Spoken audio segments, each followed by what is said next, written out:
عايز التيك توك بتاعك يجو فايرال، وبرضه الانستجرام بتاعك يجو فايرال، والفيسبوك بيج بتاعتك تجو فايرال. الموضوع يا صديقي متوقف على 3 عوامل اساسيه. ال3 عوامل دول انت لو بتعملهم، اي اكونت انت شغال عليه هيزود معاك الاورجانيك ريتش، هيزود معاك الفولورز وكمان اللايكس. طب ايه هم ال3 عوامل دول؟ رقم واحد، الكاتشيز بتاعت الفيديوز اللي انت بتعملها. زي ما انت ما شفت كده في اول الفيديو، انا ظهرت حاجه غير منطقيه او غير تقليديه او غير متوقعه، فدي بنعتبرها في الماركتنج عندنا هي الكاتشي او الهوك اللي بيبقى في اول 3 ثواني من الفيديو. تاني حاجه بقى من الحاجات المهمه وهي الفاليو.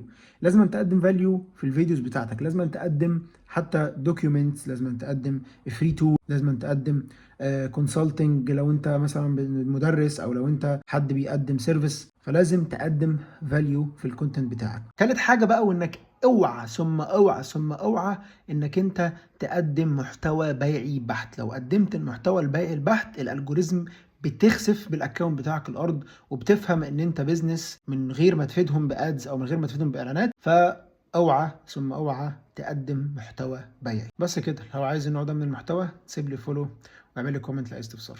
سلام.